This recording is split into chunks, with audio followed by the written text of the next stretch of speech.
Акварель и азиатская смешанные техники. Рисуем цветы в вазах. Сегодняшняя композиция наполнена глубоким смыслом и, соответственно, скомбинирована. Пионы уместно дарить с пожеланием успехов, богатства и карьерного роста. Подобное послание усиливается, когда пионы изображены вместе с нарциссами и хризантемами, что мы сегодня, собственно, и изображаем. Начинаем нашу композицию с пионов, самого главного элемента, и располагать мы его будем приблизительно где-то посередине, наметив самое яркое пятно, от которого будем отталкиваться и строить, насаживать на это самое главное пятно композиции всю остальную ее часть. Итак, как мы изображаем пионы? Набрав разные оттенки красного и даже розового или бордового, просто оставляю отпечатки кисти от кончика до самой ее пяточки. Получается отпечаток такой в виде капли. Я могу его закруглять и растягивать, и их вместе составлять двойной, тройной и четверной мазок, присоединяя их друг к другу, тем самым образовывая лепестки нужного мне размера в ширину и в длину. У пиона как бы рваные листья, поэтому пяточка очень удачно и отображает эту самую часть. Итак, насаживаем эти лепестки друг на друга, не забываем про пышную форму пиона, раскинутую в разные стороны. Некоторые из лепестков мы можем выполнять прям таки сухой кистью, и получится очень красивый эффект. Меняем цвет, чтобы у нас была динамика и, соответственно, были выражены лепестки. Так мы изображаем и все остальные пионы, которые я уже отобразила ярко-красными. Следующий момент композиции. Рисуем хризантемы. Ярко-желтые и оранжевые, желтый с оранжевым смешанные. То есть набираем на кисть либо ярко-желтый, либо желтый с оранжевым. Сначала желтый, на кончик сажаем оранжевый, либо просто оранжевый. Соответственно, каждый цветок можно изображать разного оттенка. Или смешивать его, или даже посадить на кончик ярко-красный цвет. Какими мазками? Прижимая кисть от кончика, сначала ее кончиком и ведя в нужном мне направлении, если хочу получить толстый лепесток, то, соответственно, я прижимаю, потом поднимаю кисть. Если тонкий лепесток, то я уменьшаю давление на кисть. Все лепестки хризантемы я веду к ее центру. Верхний сверху вниз и нижний снизу вверх. По такому же принципу я отображаю и все остальные цветки хризантемы. У нас уже был отдельный урок по хризантеме и по пионам, который можно в отдельности посмотреть, где мы рисуем эти цветы, детально их разбирая. Здесь мы уже, как продвинутые, строим сложную большую композицию. Итак, по такому же принципу еще несколько цветков. Как вы видите, все цветы достаточно сгруппированы, поскольку они стоят у нас в вазе, они растут в своей живой среде. И не забудьте про несколько бутонов. Небольшими отпечатками кисти по кругу мы с вами прорисовываем бутон, который, соответственно, у нас собран, лепестки собраны. Следующий момент. Когда уже подсохли и пионы, и, собственно говоря, хризантемы в это время подсыхают, мы отображаем с вами листья. Листья должны обрамлять цветок, подчеркивая его. Итак, набрав оттенок зеленого или два сразу на кисть, мы с вами просто оставляем отпечатки кисти, прижимаем кисть от кончика до самой пяточки и тащим снизу вверх или сверху вниз, образовывая пятна. Зеленые пятна, в которых мы потом с помощью прожилок будем с вами распознавать лепестки. Прошу прощения, не лепестки, а листки. Итак, продолжаем наращивать листья вокруг пионов теми самыми мазками, которые прежде были мной описаны. Некоторые листья можно выполнять и полусухой кистью.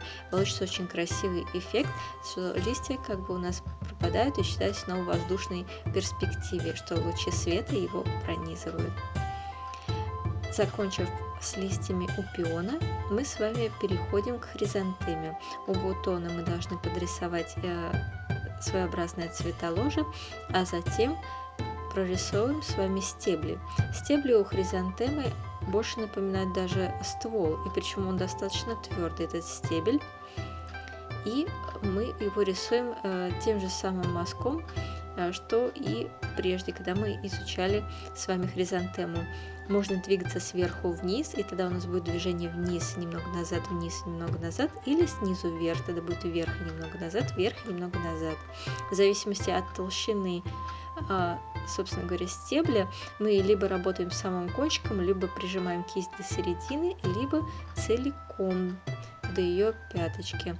Соответственно, увеличиваем давление на кисть. После того, как мы прорисовали все необходимые стволы, которые тоже стремятся к какому-то центру, потому что все-таки это букет, и поэтому они собраны, мы с вами несколько листьев нарисуем, чтобы все-таки показать, что они есть, теми же самыми мазками, что и у пионов мы делали. Просто намечаем пока что пятна. Далее внизу у нас последуют вазы, но это будет несколько позже.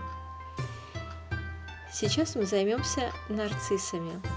Как мы рисуем листья нарциссов? Набрав оттенок зеленого, прижимая кисть сначала кончиком и затем, введя в нужном мне направлении, в данном случае вниз, все больше прижимая кисть, увеличивая на нее давление, а в конце опять поднимая, чтобы получить более тонкую линию.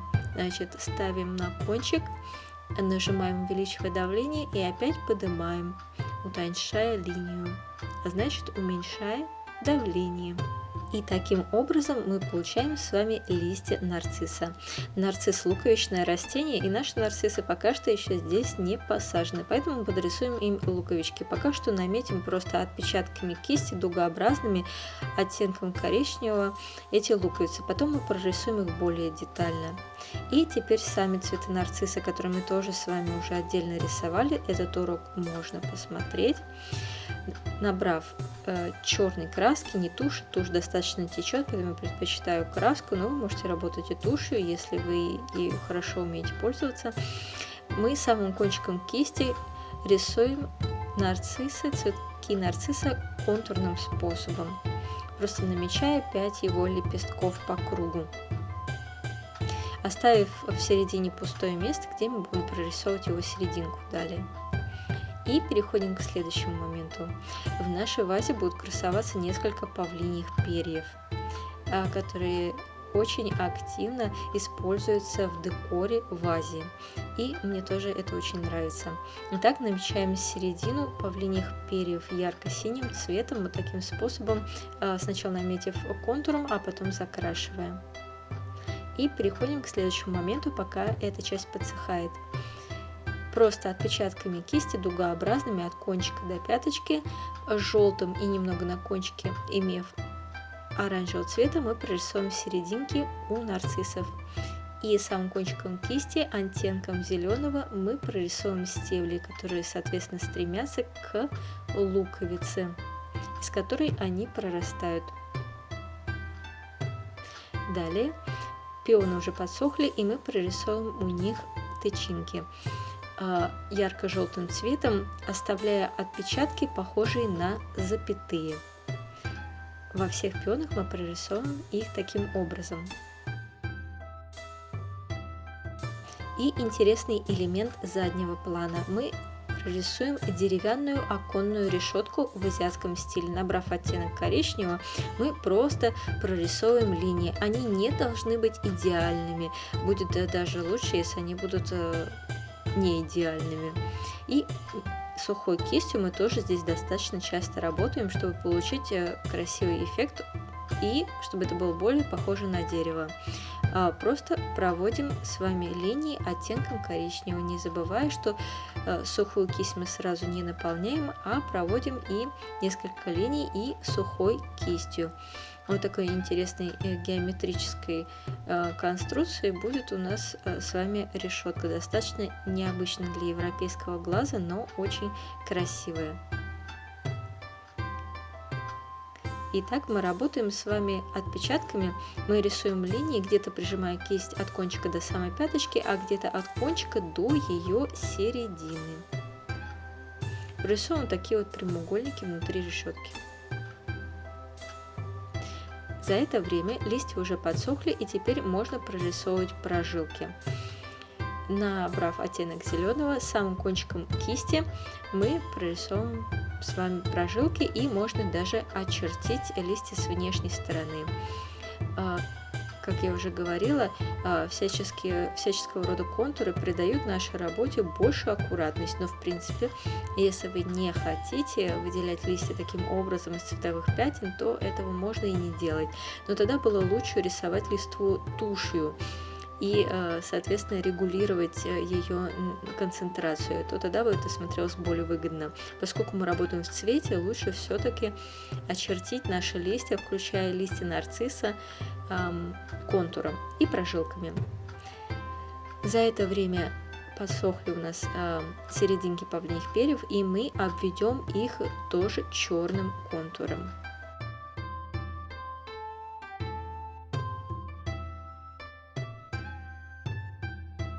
В серединке наших пионов мы тоже все-таки сделаем несколько отпечатков черным цветом, такие же в виде запятых между уже намеченными желтыми тычинками. Теперь тоже обведем серединку нарцисса, будет похоже на монетку.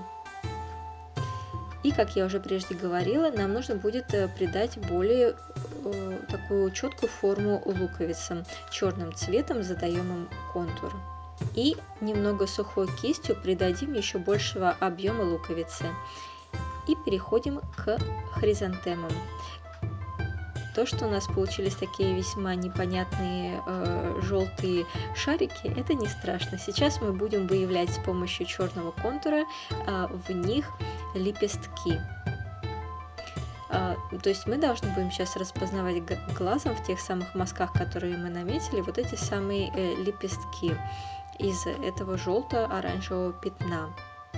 Так мы проделаем с вами со всеми хризантемами, и они сразу приобретут и четкость, и аккуратность, и сразу будет понятно, что это за цветок. Теперь переходим уже к вазе. Вы можете использовать, в принципе, ту вазу, которая вам нравится. Я просто нашла в интернете понравившиеся мне азиатские вазы, и вот сейчас я буду, собственно говоря, их изображать. С фотографии я их рисовала, набрав какой-то светлый оттенок изумрудного, точнее разбавив изумрудный оттенок водой, я сейчас прорисовала основу вазы и оставлю ее подсыхать. И также бело-голубая ваза в азиатском стиле, пока что просто прорисовываю контур. И они подсохнут, и тогда мы к ним вернемся. И, соответственно, в бело-голубой вазе, мы уже с вами рисовали бело-голубую вазу с мимозой, там тоже можно более детально посмотреть. Я намечу несколько светло-голубоватых пятен, таким водянистым синим, где я буду потом прорисовывать облака, где будет обитать то божество, которое я буду изображать в центре этой вазы, буду изображать дракона. И пока что вот делаю соответствующую разметку, которую потом буду обводить контуром для детализации. Сейчас я намечаю голову будущего дракона. Вы выбираете вазу, та, которая вам нравится, и уже срисовываете ее с имеющегося у вас пособия. Уже подсохли перья, и обведу их ярко-синим цветом. За это время прорисуем несколько кирпичиков. Каким образом? Просто набрав оттенок коричневого, я прорисовываю прямоугольную форму где-то в некоторых местах, работая сухой кистью, чтобы это смотрелось более натурально.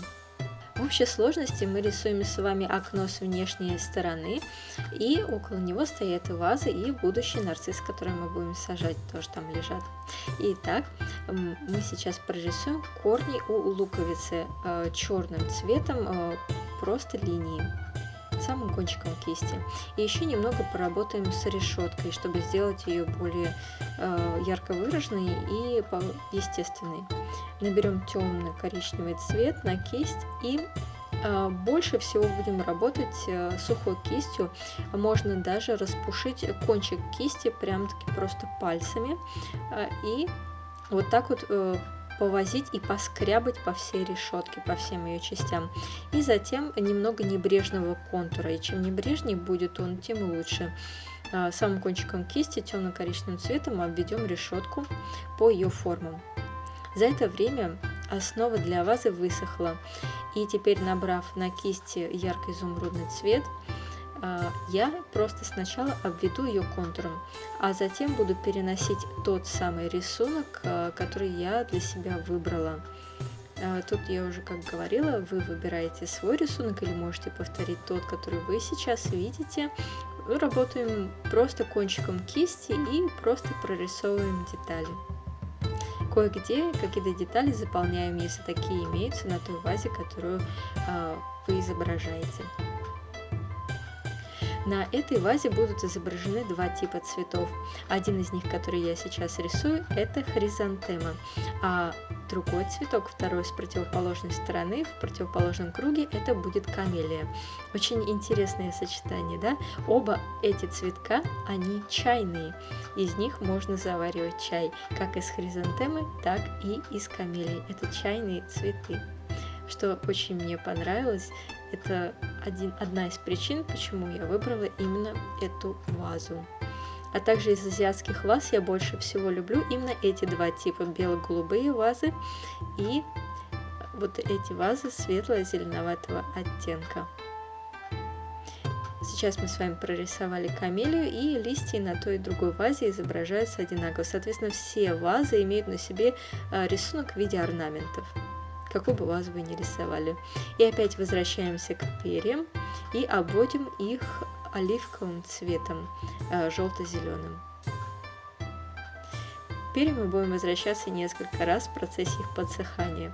Пришло время и бело-голубой вазы, где я опять же работаю контуром, набрав на контурную кисть ярко-синий цвет. В данный момент я прорисовываю облака, где обитает божество, дракон, которого я сейчас буду изображать. Вы можете выбрать свой рисунок, как я уже говорила, поэтому просто посмотрим, как в данный момент я это делаю, и послушаем музыку.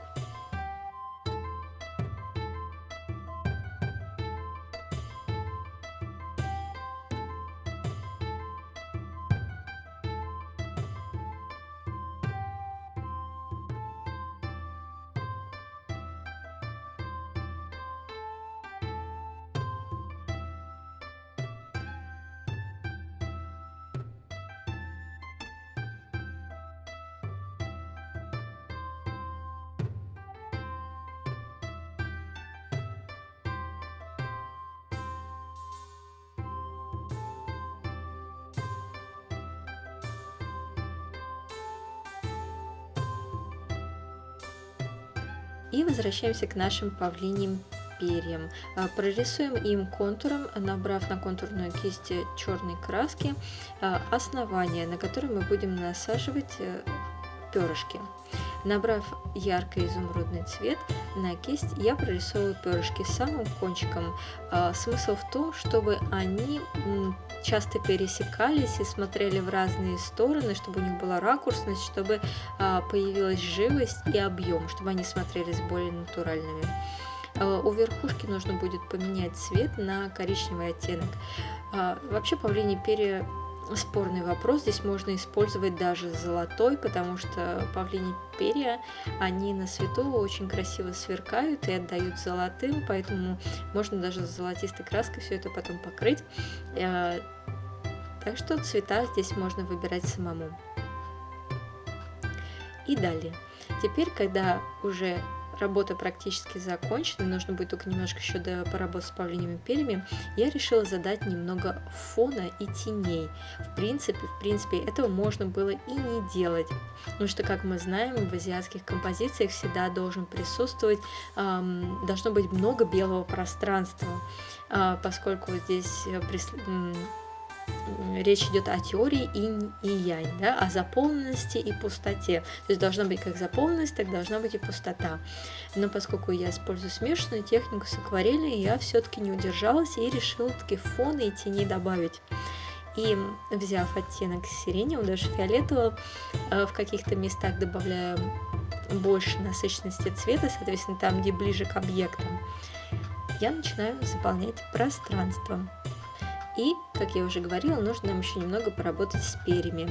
И я набрала на кисть водянистый оливковый, желто-зеленый.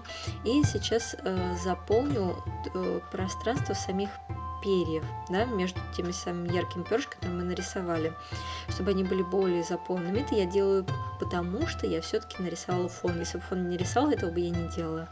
И немного темно-коричневых, еще ярко выраженных перышек. Вот это нужно было в любом случае сделать. И, как говорится, красить так красить, решила и вверху фон дорисовать.